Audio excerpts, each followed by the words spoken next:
We're going to start on page 49 in the grammar book. Yeah, page 49.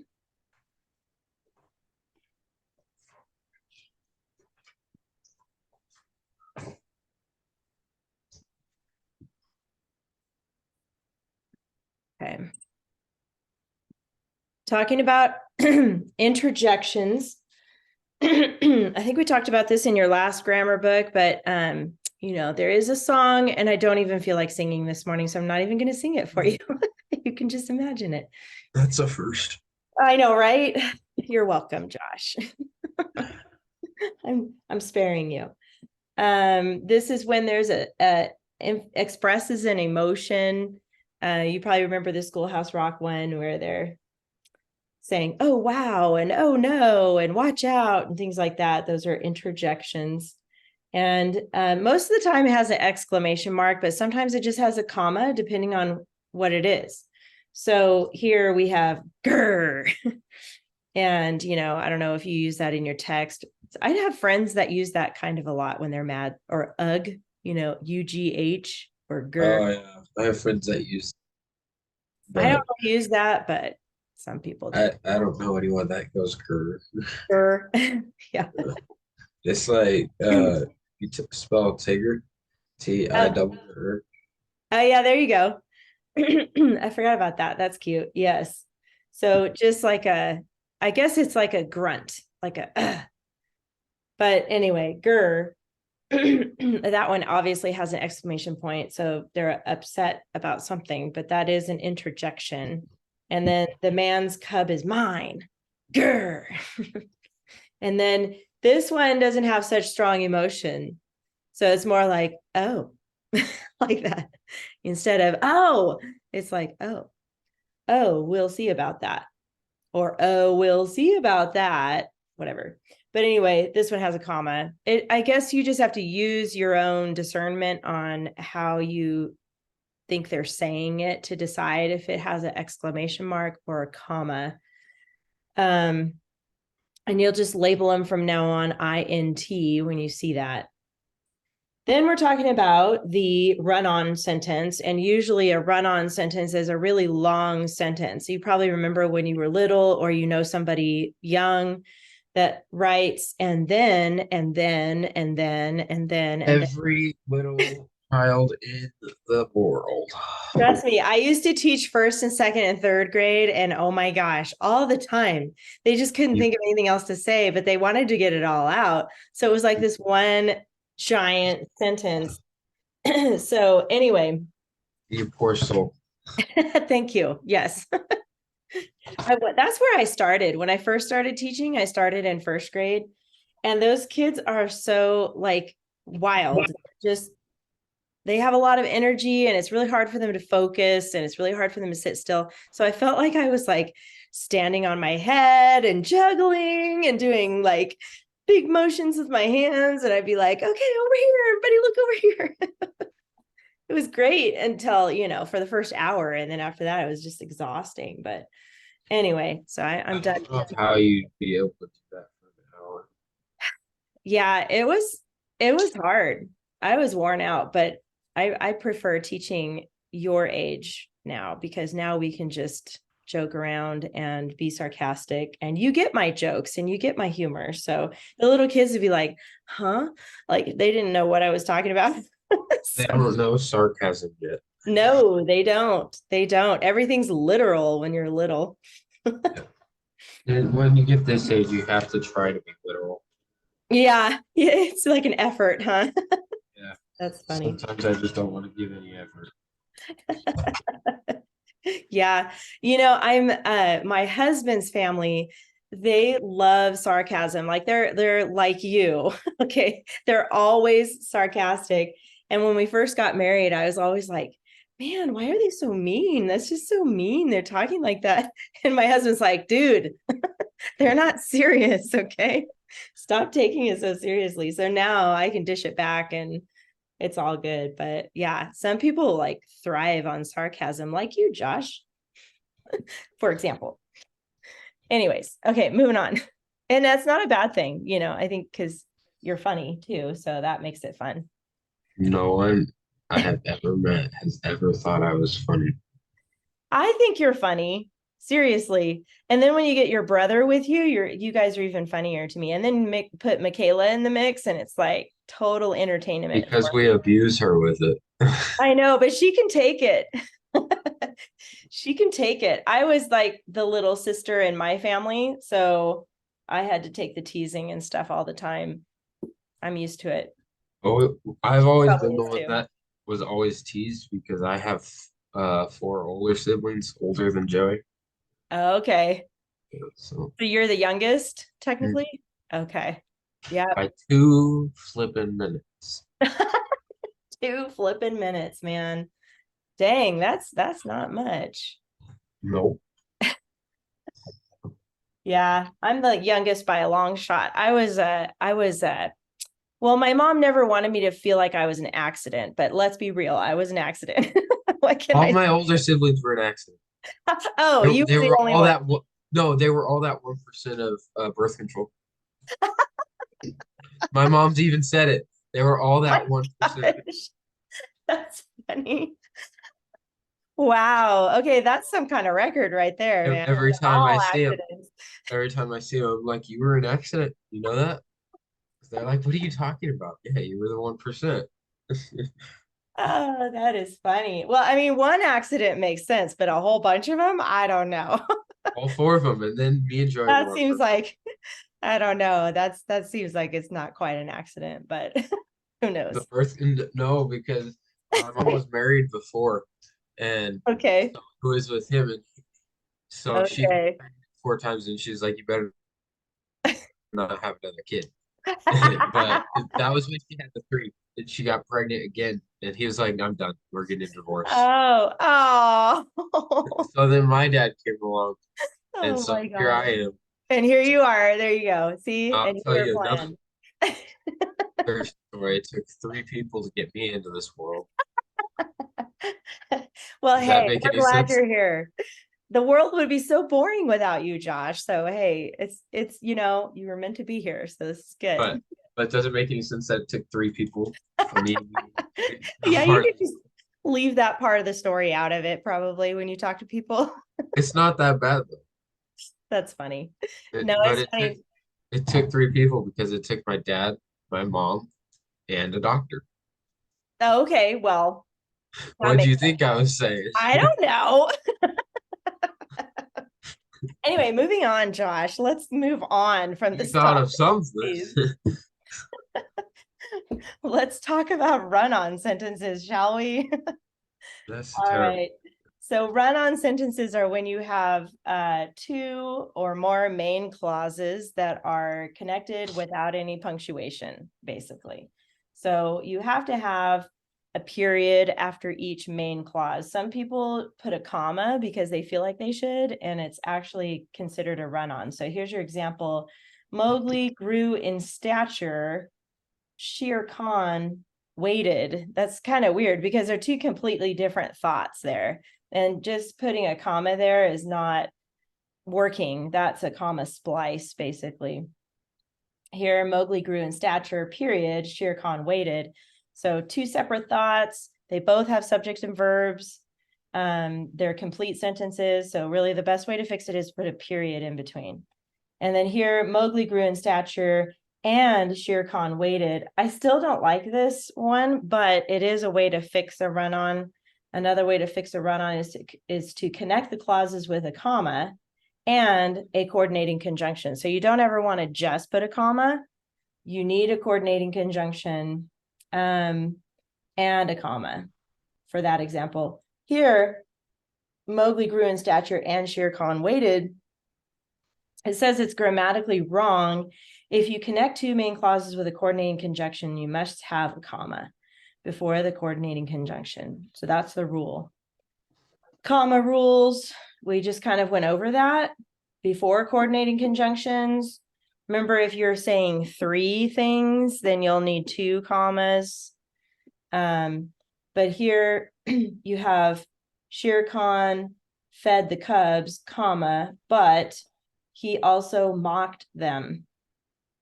Because these are two full main clauses, you need to put a comma and a coordinating conjunction. Sometimes if you're listing things like, I don't know, what's an example? Like Shere Khan fed the cubs, walked through the forest and found some wild berries. I don't know, I'm just making this up. So if he's doing something that's in an order like that, that's when you need commas. But since we've got another subject on this side, you need a comma and then the coordinating conjunction, because it could say Shere Khan fed the cubs and mocked them.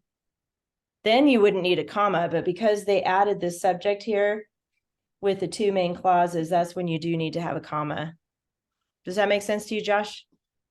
Totally. Totally. Good answer. There's a little more on the back. Totally clear as mud, right? Clear as mud right there. All right. On the back, usage with subject verb agreement. We've talked about this before with pronouns. We learned that subject and its verb should agree in number. If the subject noun is singular, the verb should be singular. Remember, and a singular verb actually has an S on it when you have a singular noun with it. So if the subject noun is plural, the verb should be plural. So basically they need to match. When a pronoun is the subject of a clause, only the third person singular uses a verb form that ends in S. The main thing to remember is this. If the subject is a singular noun or the pronoun he, she, it, the verb should end in S. And really, this is just a bunch of mumbo jumbo right here. But you know where it sounds weird. If it sounds weird, then you got to fix something. It's probably not agreeing with singular, singular, plural, plural. So it says here, the chart provides an example of this with three verbs: wander, run, and do. Like the singular nouns, the pronouns he, she, it require a verb that ends in S. All right, so here's how you read the chart. Across here, these are all singular on top. First person, second person, third person. We've talked about that before. What about eighth person? Eighth person. We're like in another dimension, okay? Oh, my bad, my bad. Not this dimension, only 1, 2, 3. So first person, I, is when you're in it, right? So I wander, I run, I do. Second person, these are all singular. You wander, you run, you do. I Third can only person, imagine. he, she, it wanders. He, she, it runs. He, she, it does. That's how the verb changes with an S here. What about like they, thems, Down here, and plural. and he, she's? What about the and then Oh, we don't and even want to go there, Josh. and then the Uh-uh. ims, hymns? There are too many pronouns anymore, and I'm not even going to go there. We What have about the people that act like he, animals? she, and it. That's all. They, them. Okay. Well, if it's plural, but not if it's singular. I know people out there think that, but I'm telling you. Best argument for they, them is, okay, where's your friend next to you? It's Yeah, like, like yeah, an where's your imaginary friend, right? exactly. Or like multiple personalities. There's that. That's kind of creepy to think about, but it Yeah. does happen. That's kind of a real thing, but you could, I mean, anyways, how do you think they started going by that? They have several mentioned I different personalities. I think so. They're pretty twisted. Yeah, I agree with that. Anyways, okay, moving on to plural. So plural first person is we wander, but that's when you really have a friend with you, okay? Not imaginary and not another personality. So Yeah, we I know. we run, we do. Second person, you wander, you run, you do. Notice that doesn't change. And then third person, they wander, they run, they do. So that's how you read this chart as far as agreement. That's the main thing they're talking about here is the subject verb agreement and making sure it's correct. Okay. The traditional way, the way it was intended in the Bible. How about that? Okay. Yup. Interrogative adverb. Now, interrogative, I always think of interrogating. Like if you think of a criminal and then the detective is interrogating. So these are question words. They're asking, where were you the night of blah, blah, blah? And what were you doing? And who were you with? So Welcome to the interrogative. movies. Huh? Welcome to the movies. Right? There you go. Everything relates to a movie pretty much, right? Well, how do you think it all came along? Yeah. The interrogative adverb is an adverb used to begin a question. So like how, when, where, and why. So not all 6 are considered interrogative adverbs, just these: how, when, where, and why. There's just 4. Why do bees sting, Baloo? Why do bees sting, Baloo? How will you collect the honey? Okay, so obviously those question words become adverbs. So we're going to start labeling them now with ADV. Think about it. Questions, also known as interrogative sentences, are often written in a strange word order. As a result, marking them can be difficult. With a question, it is easier to determine parts of speech if you first make the question into a statement. Do bees sting? Bees do sting. So question and statement right there. It's just rearranging those words. You already know that. It's just putting it into verbiage here. So Yay. in a question, the subject separates the helping verb and action verb. In a statement, the helping verb is next to the action verb, making it easier to identify the complete verb phrase. Do sting. Both of those are verbs, so do is the helping verb there. Were the wolves always hungry? The wolves were always hungry. I mean, it's obvious, right? We already know this. So it's Yeah, just, I am always hungry. It's kind of crazy. yeah, it's just the order of the words. And, it's kind of natural for us because we grew up speaking English. So it's harder for students that English is second language. This is really difficult. But good thing for us, we're English first. So this is not too hard. You want to know a side note that I was reading yesterday? I just found it today. Okay. So yesterday I was reading in my United States History Heritage of Okay. Freedom, right? And I found a thing saying who wrote Common Sense. Oh, I yeah. didn't know someone wrote Common Sense. Yes, it's actually a book. Did you read the book? Or did you read Common Sense? That's your problem, Josh. Did you just freeze on me? Oh my gosh, that was a perfect time to freeze right there. That was so perfect. I can't wait till you unfreeze again. Oh my gosh, you are funny, Josh. So I don't know what to do now because Michaela, you're probably watching this video. Josh is frozen. He probably didn't read Common Sense, I'm thinking. And I'm going to tell him that. Now he's gone. All right. I am going to pause. No, you know what? I'm just going to keep going because I need to get this. We got to get this done so he can catch up when he comes back. So Michaela, I'm talking to you. I'm going to go ahead and read this sentence here. Mowgli would watch the villagers' huts in the evenings, but he mistrusted people because they cruelly set traps for his friends. Lots of weird stuff going on in this sentence. That word mistrusted means regarded with doubt or suspicion, like you're not trusting somebody. Mistrusted people, you have doubts about them. So there's your vocabulary. You know what to do here.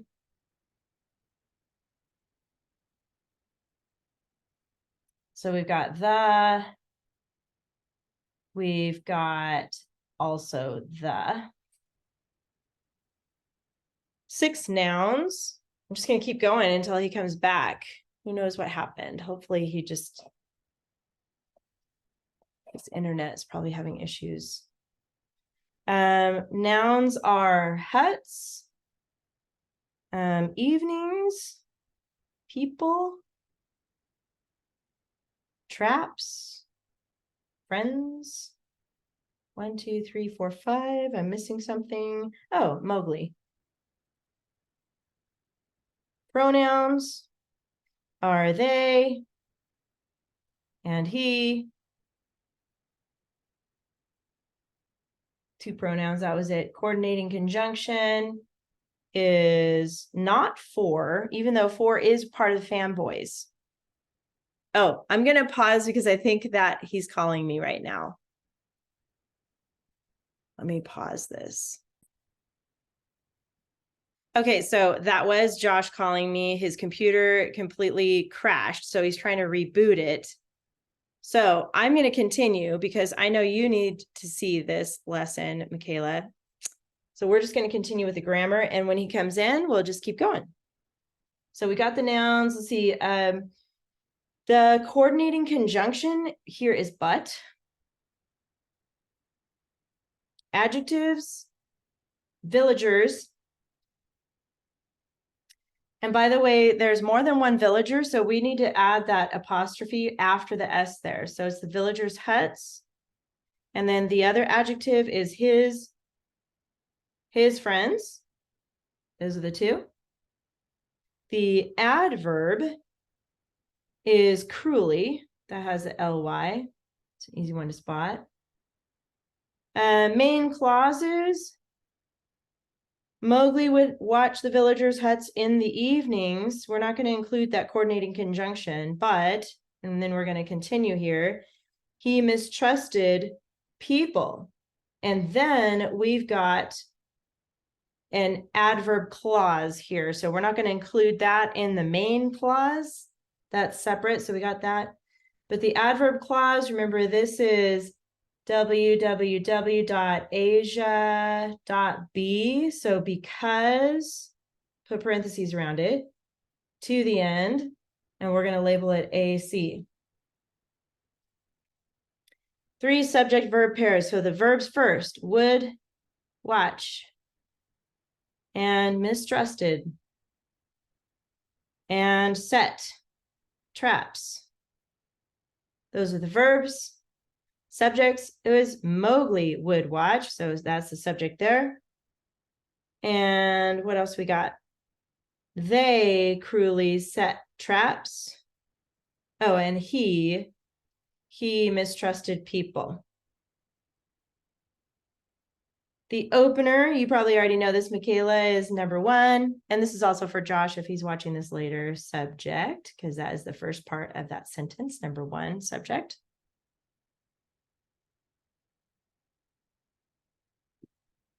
Okay, just want to turn my ringer on so I don't miss his call there.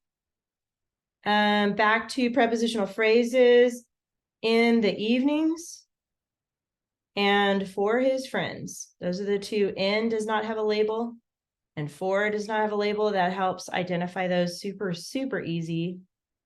We need to indent here.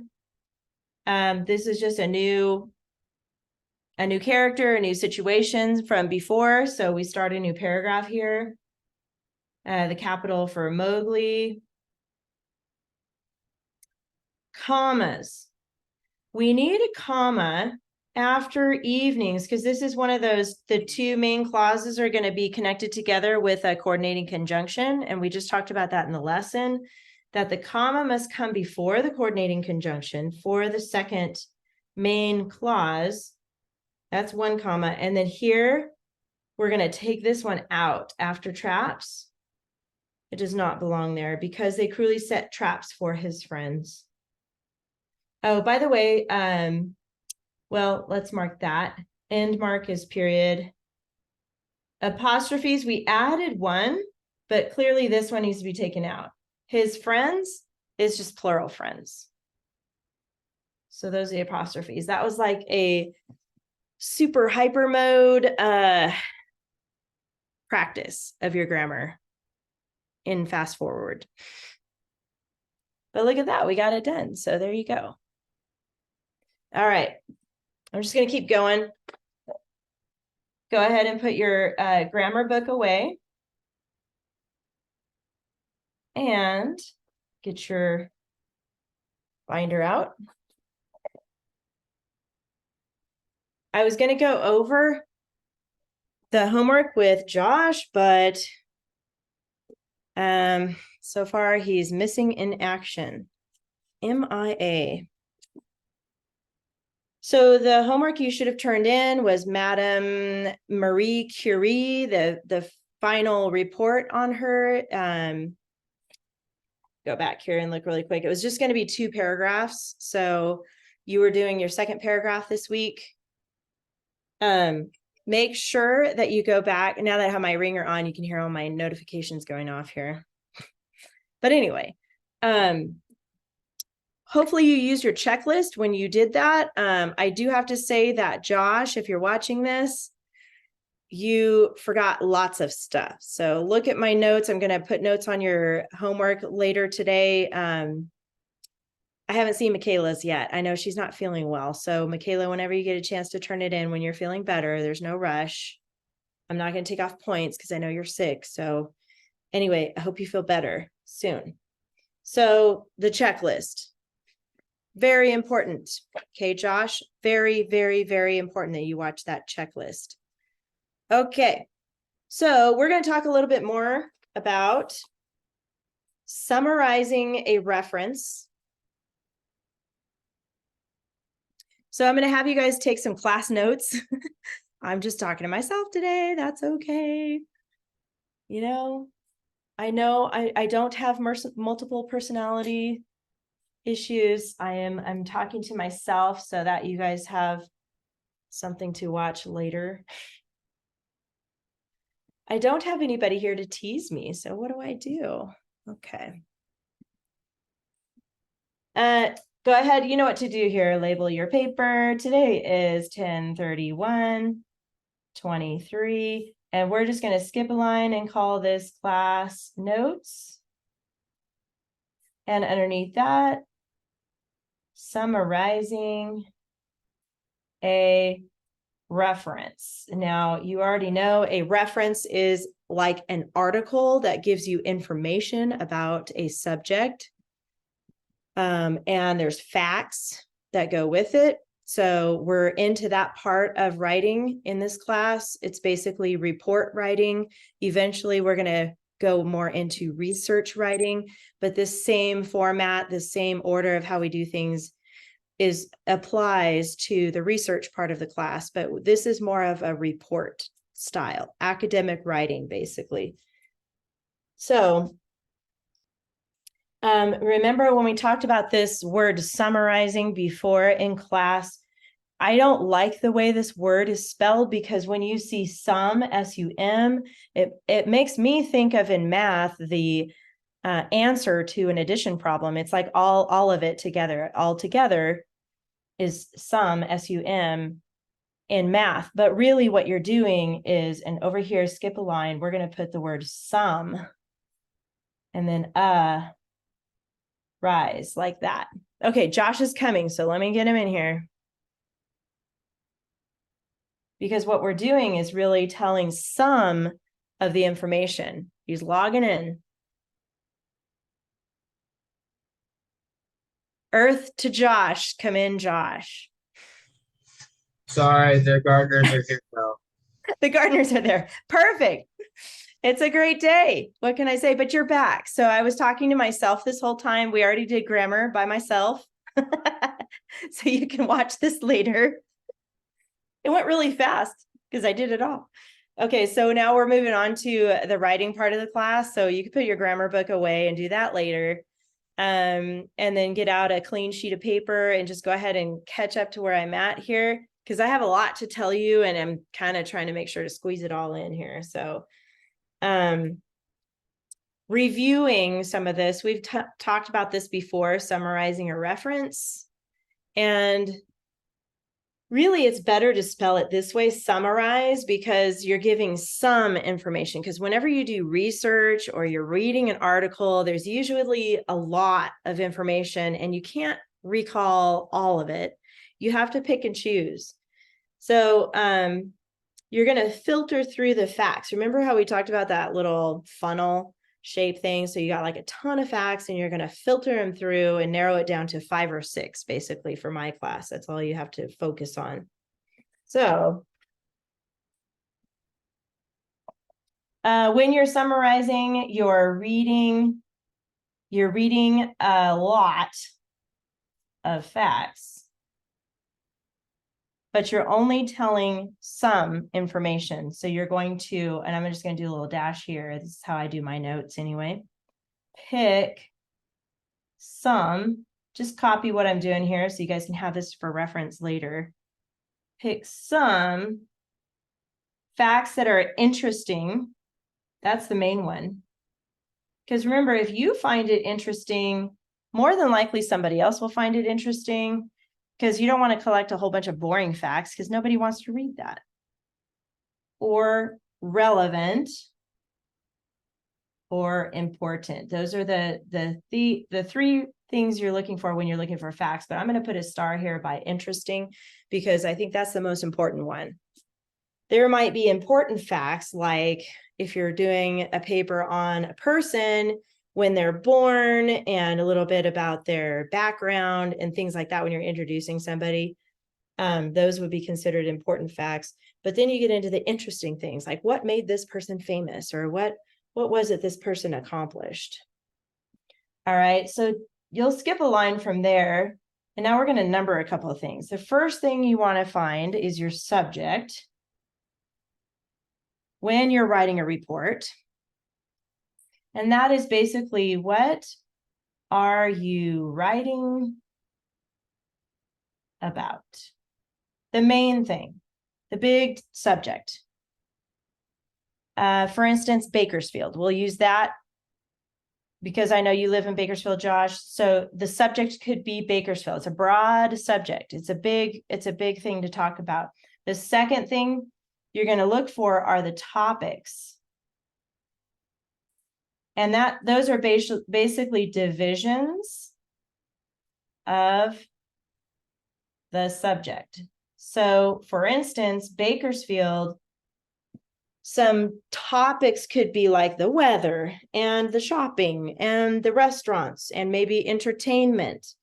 The location in California. That's one cool thing about Bakersfield is you're like in the middle. So you got the mountains. And the armpit. Yeah, well, okay. That's one word for it, yes. But you can get to LA, you can get to the beach, you can get to the mountains, and do a little day trip or weekend trip to a lot of different places. I don't know if you've traveled much, but if you go to like Wyoming, Montana, and South Dakota, that whole area, we did that a couple summers ago. I mean, there's some awesome stuff to see there, but there's a lot of nothing out there too. So California, and especially where Bakersfield is located, you're not far from a bunch of really cool things. So that's something you could talk about as far as a topic. The schools in Bakersfield, the churches in Bakersfield, and different activities in Bakersfield. Those would be like divisions of the subject Bakersfield, for instance. And then from there, you would find facts about those subjects. So for instance, like I just said, if you pick the topic, well, this would be, let's write this first, information that supports each topic. So the facts are information that supports each topic. So they each build on each other. The facts support the topics support the subject. That's the main thing you're writing about. So facts like beaches, mountains, lakes, rivers, desert, those are all not far from Bakersfield. If you talk about the location of Bakersfield, for instance. Okay. So this is the basic outline on how to do a report. You can use this. This is really good to hang on to even after my class. When you have a homework assignment where you have to do a report on something or a research paper on something, this is basically what you have to go through the format wise on finding information. So go ahead and put away week 5 in your binder. That was the Marie Curie week. We're going to get out the next one.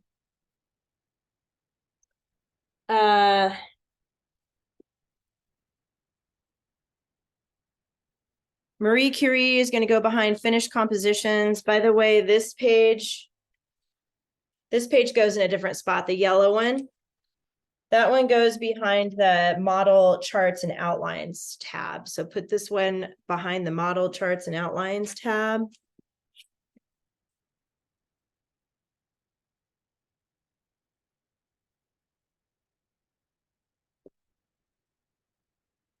And then the rest of the stuff for Marie Curie goes behind finished compositions.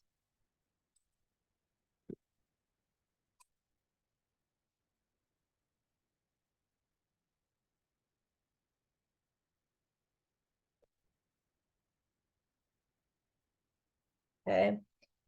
And then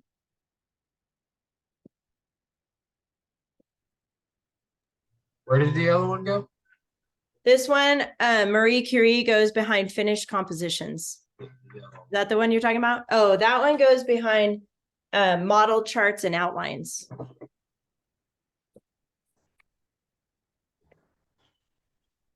Okay. And then before you get out the next week, I want you to do one more thing. Let me know when you got that put away.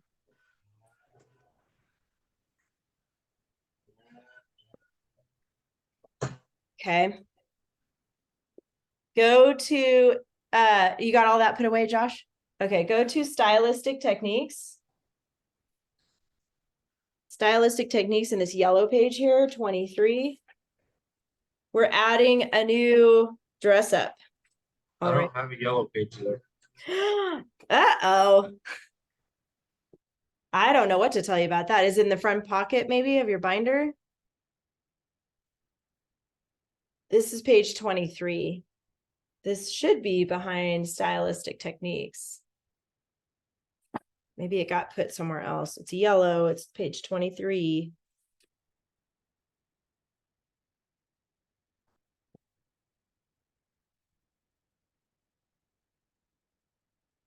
While you're looking, I'm just going to fill in this. You should already have ly adverb here. And who which? Oh, adverb. Who which clause? Strong verb. Because clause. Okay, good.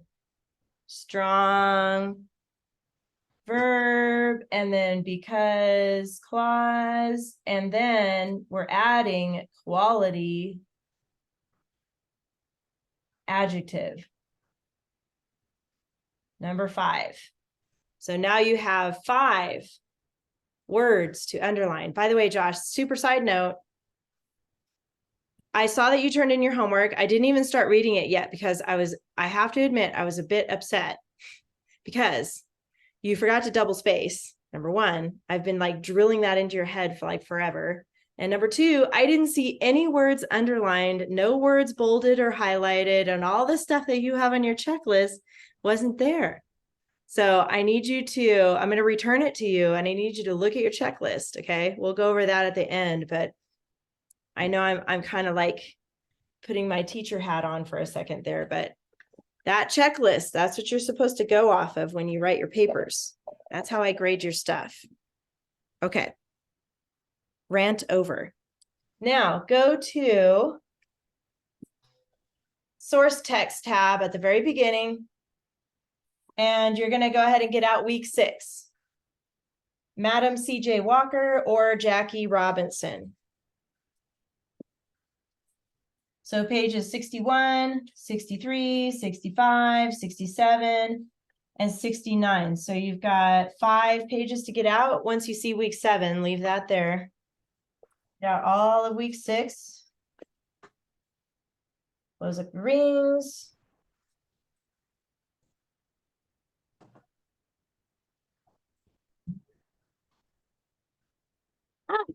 Oh my gosh. Dropping stuff.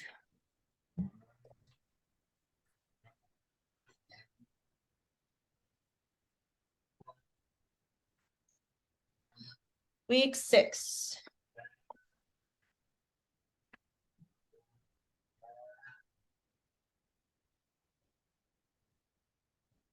Got it? Yep. Good. Let's start with I thought it would be kind of fun to read about Jackie Robinson. Do you know who he is? Nope. Okay, cool. He is a legend in baseball. So are you a baseball fan or? I am, and I knew the name sounded familiar. Okay. That's good that you're a baseball fan because this will make it more interesting for you. But I'm not really a baseball fan. I'm more of a football fan, but I've been disappointed in football lately. So I'm Hey, who's your team? the Green Bay Packers, and they suck. What can I say? Last year they did pretty good. I mean, when they had their dream team, now you're going to get me off on football, but you know, it was Aaron Rodgers, and then he had Jordy Nelson, and he had Cobb, and he had like his team was so cool, and he was just, you know, they were dynamite. But now they're all on different teams, and it's kind of falling apart. But I still like to watch it. I like to see the guys from Bakersfield play. That's kind of cool to, you know, follow those teams and stuff. But anyway, but I like the snacks and, you know, just the social part of football. That's where I'm at now. Anyway, Jackie Robinson, I'm going to read about him. Now we're going to do a report on him, and it's going to be a 3-paragraph report. This is much longer than 3 paragraphs, but remember when we choose 3 topics. So the subject is Jackie Robinson. That's the main thing. But you're going to be looking for 3 different topics, and then you're going to find some of the facts that support those topics to build your keyword outline to write your report on him. This week, I'm only going to assign 1 paragraph, so you can relax. We're going to talk about the different topics and get the first Roman numeral 1 going for this, but I'm just going to go ahead and start reading it, but you be thinking of possible topics. Remember I told you about Bakersfield's the subject, and then those different things like the weather, the shopping, the restaurants, those are considered topics. So usually when you're writing about a person, usually you talk about like their early life and their successes, their achievements and stuff like that. This, you're going to notice, doesn't really talk about his early life. So anyway, I'm going to read it and then we'll talk about it. Jackie Robinson is a baseball legend in the United States. He played all 10 years of his major league career for the Brooklyn Dodgers. Robinson started as a first baseman, but his fielding skills showed best when he played second base. This Baseball Hall of Famer, 1962, was named Rookie of the Year his first season. He was a brilliant athlete well before he became a professional baseball player. Robinson was the first athlete at the University of California, Los Angeles, UCLA, to letter in 4 sports in the same year: baseball, football, basketball, and track. Statistics prove that Robinson was an electrifying ball player, 6 National League pennants in 10 seasons, and most valuable player, MVP, in his second season with a batting range of, and I don't really know what all this means, but .342, 37 steals. I can imagine that's when, you know, he steals a base. They can't stop him. And 124 runs batted in, RBIs. Do you know what all that stuff means, Josh? I don't know. So runs batted in, I'm thinking are like when he's at bat and he hits the ball, those are the number of runs So that that's when there's people on the base and you bat, mm, you get more people on the base. The more okay. you get yourself on the base, and whoever was on the base into home. So that's a lot. 124 per season. That's a lot to get him home for points. Yeah, I agree. But there was much more to the man than statistics. Why is Jackie Robinson a legend? He broke the color barrier in baseball. Robinson became the first Black man to play Major League Baseball in the United States. Branch Rickey, owner of the Dodgers, knew Robinson would suffer from others' prejudice against Black people, but Rickey hoped Robinson would be able to take the heat because he recognized his mature, humble personality, not to fight back. That was what he told Robinson. I knew that integrating baseball was bigger than any one individual, and I would have to do whatever I possibly could to control myself, Robinson later recalled. Many fans in the stands cheered for Jackie Robinson, but in the dugout and off the field, he was meanly treated. He didn't fight back. He took the heat. Robinson broke the color barrier in April 1947, and within 3 months, 3 more Black men crossed it too. So this was before, the whole Martin Luther King Jr. speech and the whole, just that whole transformation out of segregation and prejudice and all of that. So in the 40s, it was a problem still. So this is like a big deal, especially in the world of sports. There's more on the back here. Here's a picture of him on the back too. Whether facing death threats, protecting his family, or intimidating the other team with his power and speed, Robinson's nonviolent behavior showed the world how people of character endure trouble. His courage opened the door for other Blacks to enter professional sports. It was what he had been praying for 100 years. It's what we had been praying for 100 years, explained Buck O'Neill, a manager in the Negro American leagues. Robinson's jersey number 42 was forever retired across baseball. Jackie Robinson had made the sacrifices to be a great athlete as well as a peace-loving role model. The man practiced effective leadership habits. Robinson focused on results. Several team members despised him at first, but the proof was in the pudding. Robinson brought in more runs and stole more bases than they did. After pro ball, he studied new skills in order to succeed as a TV sports analyst, a vice president of a corporation, and a co-founder of a bank. Robinson balanced work and family life. He made time for his wife and 3 children. The man supported a cause that helped other people's well-being. Robinson worked to gain civil rights for Blacks in America. The legendary Jackie Robinson strove for excellence and led others to do the same. Pretty amazing guy. So, and it did mention this Baseball Hall of Famer in 1962. So that famous speech from Martin Luther King Jr. was in 1963. So it was right around the same time when, it was just kind of reaching that peak of hatred between Blacks and whites and other people of color. And so it was pivotal for him to have this influence in the 60s and even through the 40s and 50s to lead up to that moment in time, because that was a big pivotal moment when Martin Luther King delivered that speech. So this is what you're going to write your report on. So let's see if we have enough time to squeeze some of this in, get out a new sheet of paper. Go ahead and put your name here, date. Skip a line. We're going to talk about Jackie Robinson. Go ahead and put KWO. And now we're just going to set this up really quick. I'm just going to put over here on the side, skip a line. We're going to do 3 Roman numerals and 1 through 5. And then you're going to put 6 in parentheses here.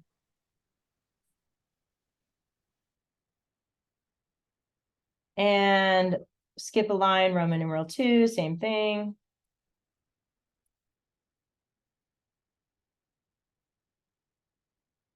And I'm going to run out of room, but that's okay. I'll use the back. 2, 3, 4. I'm going to have to put 5 and 6 on the back. 5 and 6.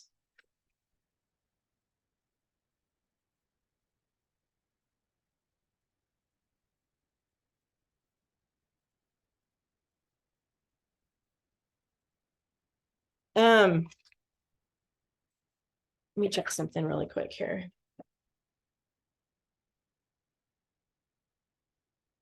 So, like I said earlier, Josh, on your report on Madame Marie Curie, you should also have those topic clincher words. They repeat or reflect 2 or 3 keywords.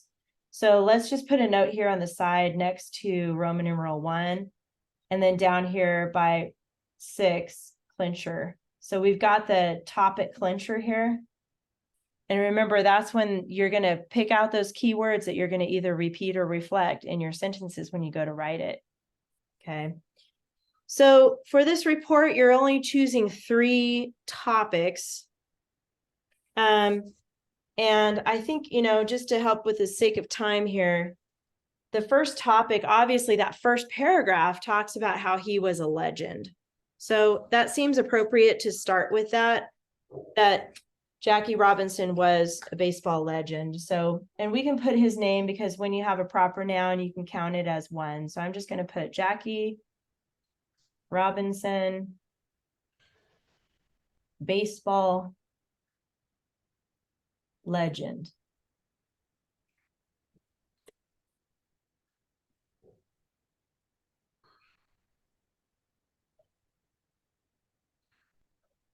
Now, I'm going to help you get started on the facts, but these facts, remember, support your topic. Your topic for just this paragraph is about how he is a baseball legend. Now, a legend is a famous person who made a big impact, like a big impact. And so he did in baseball, but he also did in life, right? So we're going to focus on what made him a legend with baseball in this one, though, because he also had some other big influences that he made in life later. But we're going to focus on what made him a legend in baseball only, focusing on that. Now, those facts are throughout this report or this reference or article right here.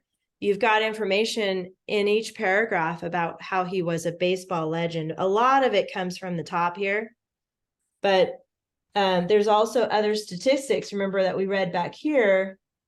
Where was that? Maybe it was on the front. Oh, here in that first paragraph. So let's focus on this first paragraph, really.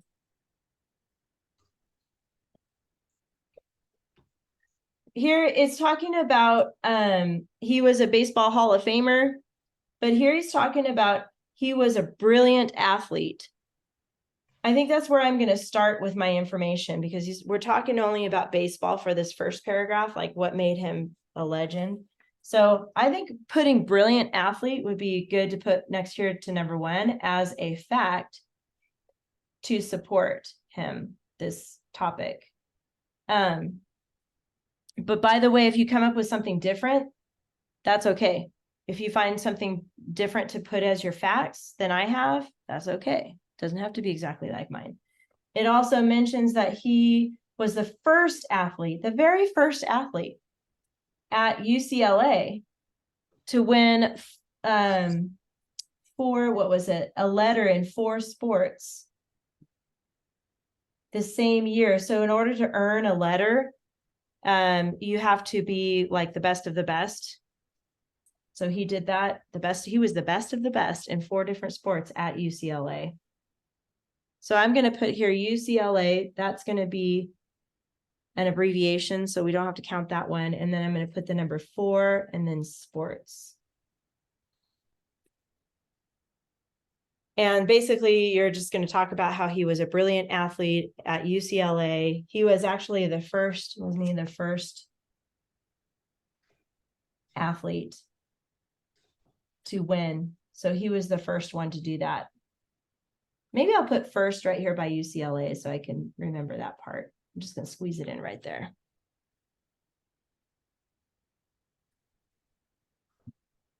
All right. Basically, I'm going to have you guys do the rest that, remember, these all support the fact that Jackie Robinson is a baseball legend. So find information in this article that supports that topic, okay? You're not going to do Roman numerals 2 and 3 yet. You're only going to focus on Roman numeral 1, but I'm going to have you guys. Now, the reason why I put 6 in parentheses is because you don't have to find 6, but there might be a 6th one that you're like, I really think this is cool. I want to add this. You can. You cannot have 7, and you cannot have 4. It has to be either 5 or 6. Okay. You can stop at 5 if you have 5 facts that you want to put in support of that. Then let's take a look really quick here, Josh, especially. You know, I have to pick on you about this. The checklist. This is page 69. Go to page 69, look at your checklist. This tells you what you have to do in order to get points for your paper. So follow this. The first one, name and date. I don't remember seeing that on your paper. So make sure you have that double spaced. I didn't see that. I'm going to stop picking on you. But anyway, this is what you need to do, Josh. Title centered. We're not working on the title yet because that's when you're done with your 3rd paragraph. Topic clincher in each paragraph. Those should be bolded or highlighted. That's what it says right here. And then you've got your dress ups. There's 5 now. So you should have 5 words underlined in this paragraph that you're writing this week. 5. And then watch out for these banned words. By the way, they added good and bad. We're going to talk about that next week. So use this. So your homework, aside from your grammar, finish your keyword outline. Use this to write 1 paragraph. Got it? You're good? You can do this, Josh. You got this. All right. We survived.